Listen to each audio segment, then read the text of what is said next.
and welcome back. Does she need any introducing to you? I think not, because this is the founder of Paula's Choice, Paula Begoun. I have done live events with her, I've interviewed her so many times. She's a fountain of knowledge and I have learned so much from her, and she's just wonderful. She's an inspiration, she really is. She also knows so much about skincare formulations, so much about amazing ingredients, so I thought I'd ask her a simple question. Your top 5 must-have skincare ingredients.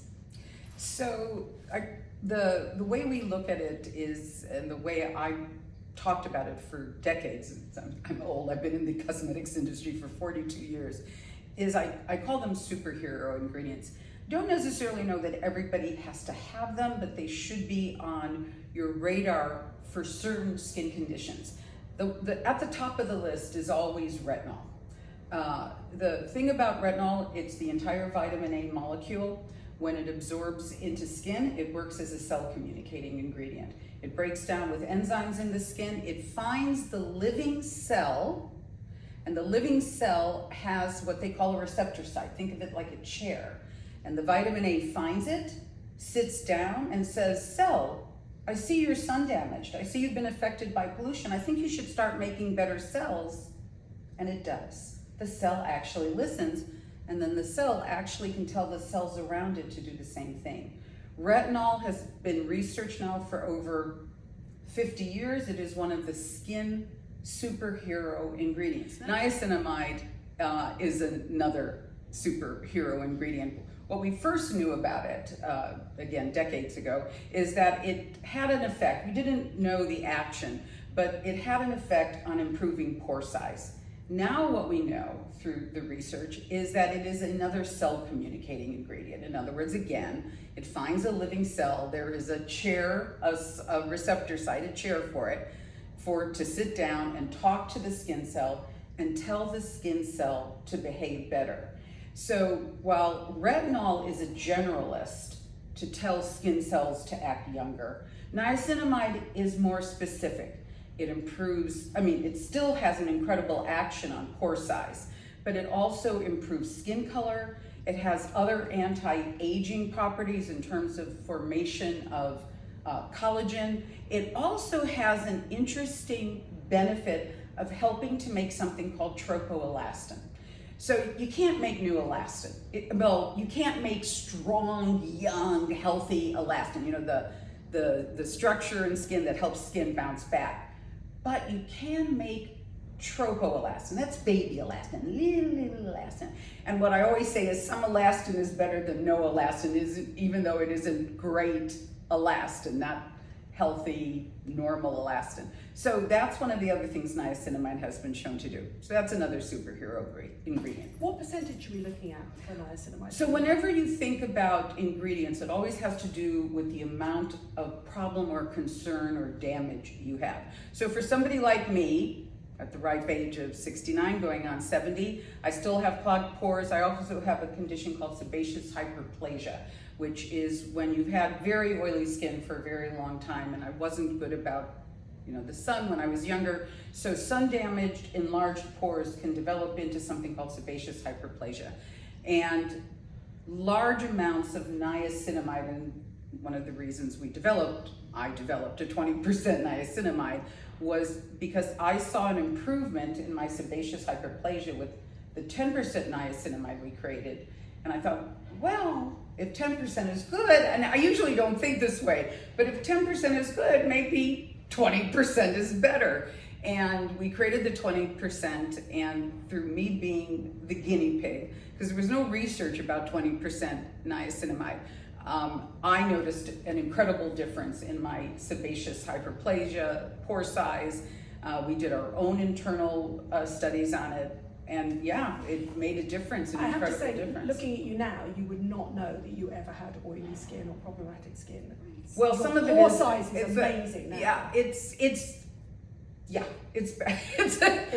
I need to use it. It doesn't, it's still a struggle, but yeah, it made a difference. It made a huge difference. Niacinamide is definitely one of those superhero ingredients. The third one is azelaic acid.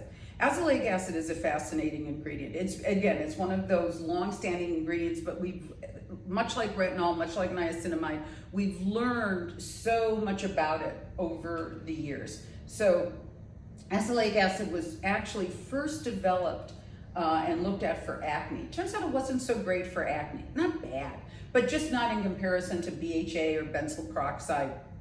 So azelaic acid, one of its incredible properties is to reduce redness. So it's great for rosacea and the red marks for after you've had acne, and it also has antioxidant properties. The fourth one by far, and if anybody knows me, they know Paula's Choice. You know what's coming next. BHAs and AHAs. Salicylic acid. We have more products with BHAs and AHAs than anybody, because I want people to get the right texture product for their skin. So I know there's all these rumors and myths running around on the internet that over exfoliating and it's damaging for skin. These AHAs, alpha hydroxy acids, particularly lactic acid and glycolic acid, and for BHA, the ingredient is salicylic acid. The research shows it takes broken skin and reforms it. So not only does it not damage the barrier, the research shows it actually puts it back together, increases hydration. You can't say that about a scrub. A harsh scrub breaks down the barrier, and it absorbs in and actually goes to where the built-up layers of skin are to help skin exfoliate the way it would before sun damage and pollution damage prevented our skin from exfoliating in a healthy, young manner. The last one, I think, in the world of skincare, when we think of moisturizers, we tend to think of creamy, lotiony things. And what really is important for moisture in skin is the movement of water through the skin. The lower layers of skin have 70% water, and then the water moves up until it eventually gets to the top layers where the skin is dead, and it's about 10-15% water. So that movement of water for healthy skin, too complicated to really go into detail, but the two major ingredients, so I guess we got a twofer. The two major ingredients that I call smart hydrators know how to move and orchestrate water through the layers of skin, and that's hyaluronic acid and ceramides. Now, I would love to say I discovered the use of ceramides. I've been using them a long time, but actually Elizabeth Arden was the first company, we're talking 1990 something, that actually brought ceramides to the table. And I've been looking at those ingredients for a very long time, and the research about them over the past 10 years has been astounding. So between hyaluronic acid and ceramides, helping to move water through the skin, which is really what hydration is all about, those are another set of superhero ingredients. Vitamin C, when anything really that's natural in skin, hyaluronic acid, ceramides, even AHAs, lactic acid is natural to skin. A healthy microbiome makes it, yes. Lactic acid. It's stunning. So when skin is healthy and young, it makes an abundant amount of vitamin C, the most helpful antioxidant skin naturally has to fight pollution damage and free radical damage. So when it can't make any more or as much because we've damaged the ability for skin to do that, it's hungry to get more. So high concentrations, depending on how much sun damage and pollution damage, high concentrations of vitamin C are fabulous for skin because as an antioxidant, it's the one that skin would have naturally to help fight that part of the world that's attacking us. It's really something. Vitamin C is another one of those long-standing superhero ingredients. So we started off asking for 5, and I think we might have had 7. I think It's too hard to choose. I know, Too because I threw in that twofer. Yeah. I told you she was brilliant, didn't I? Part 2 is going to be new and interesting ingredients and why there aren't as many as you think but the ones to watch out for. So watch out for part 2 with Paula Begoun coming soon. Thank you. Thank you, Susan. Hi and welcome back to part 2 of the most interesting products and ingredients. What we've done is we've already chosen, I asked for 5, we got 7. Maybe Oh, 8. maybe No, 8. I'm sorry. I can't help myself. With Paula Begoun, founder of Paula's Choice, obviously, and the person I probably learned most about skincare ingredients from over the years. She's amazing. So we've already done the skin heroes, the absolute must-haves. Let's talk about new ingredients and why they don't come to the market as often as you think. Well, sometimes they come to the market when they shouldn't, because they're the trend, and the industry is hungry for new, and new doesn't necessarily mean it'll have legs and hang around. But the 3 new ingredients I think will grow in what the research already is, some decent research about them. But I see growing research, which is why we decided to start formulating with them, is bakuchiol. Bakuchiol is a fascinating ingredient. It doesn't replace retinol. That's BS. It's not true. It's a great ingredient, but it is not a cell communicating ingredient. It does not do what retinol does. It's a very good antioxidant. It absolutely helps reduce pollution damage. It absolutely helps improve skin color, but it is a very different action than what retinol does. It isn't a substitute.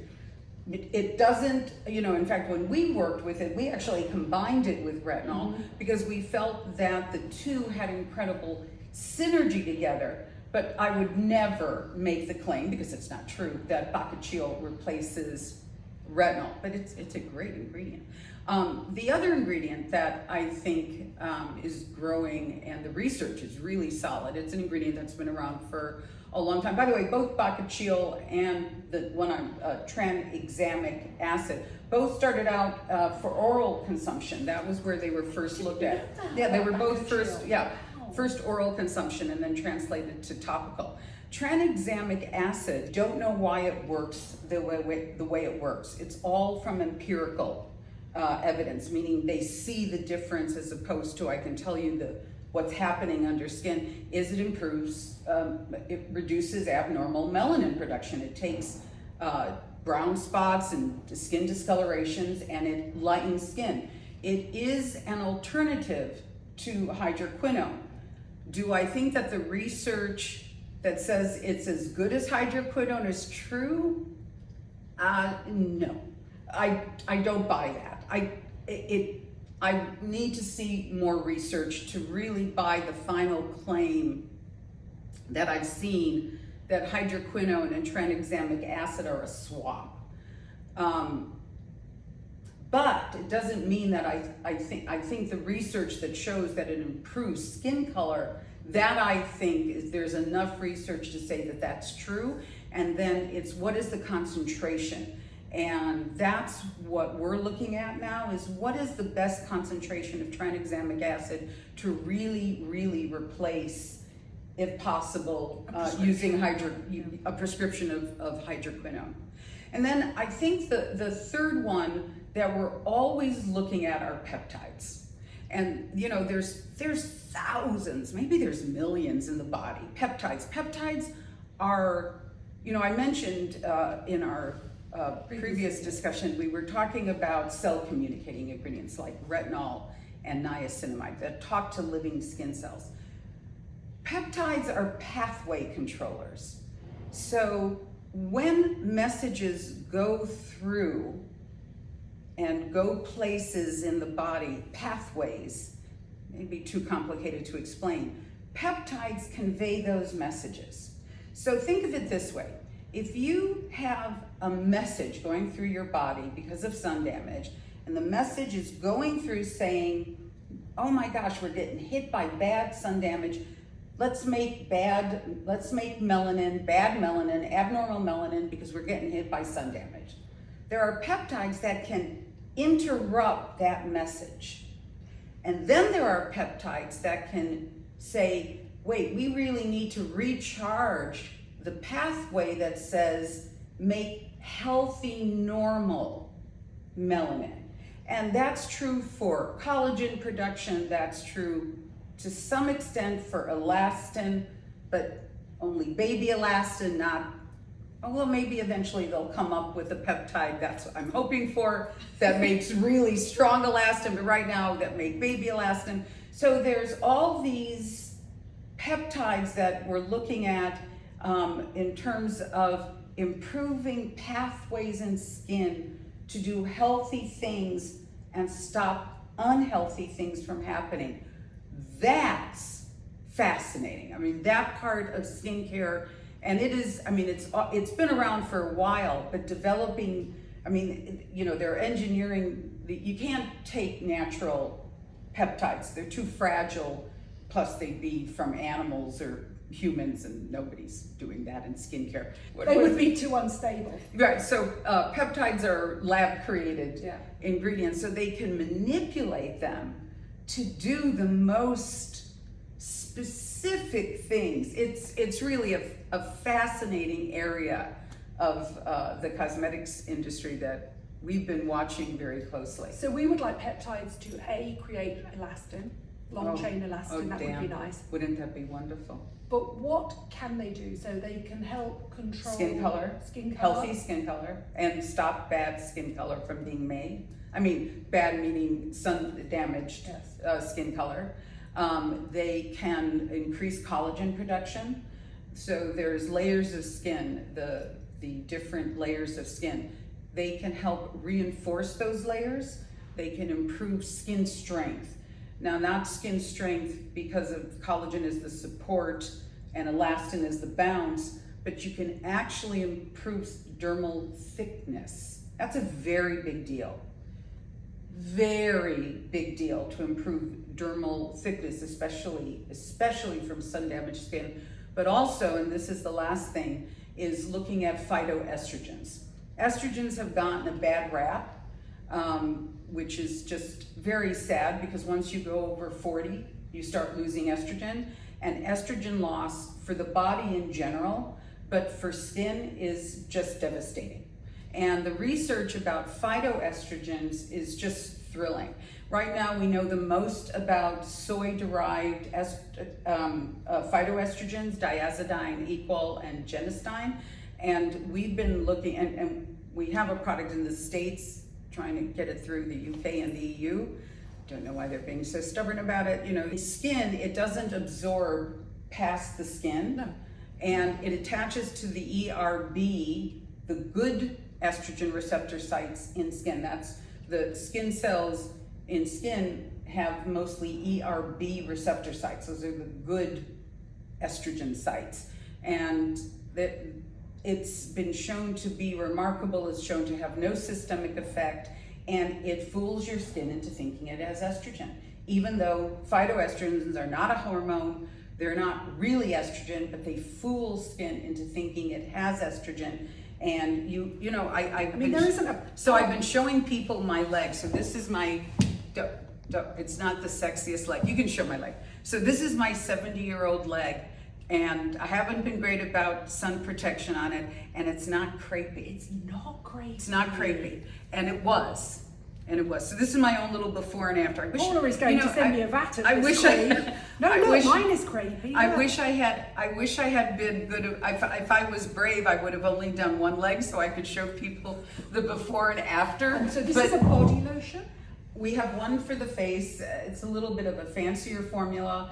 And then we have one for the body. I used one for the body on my legs. Yeah, it's not, and obviously my arms too. But how long did it take you to notice a difference? This is very dramatic difference, about 3 months.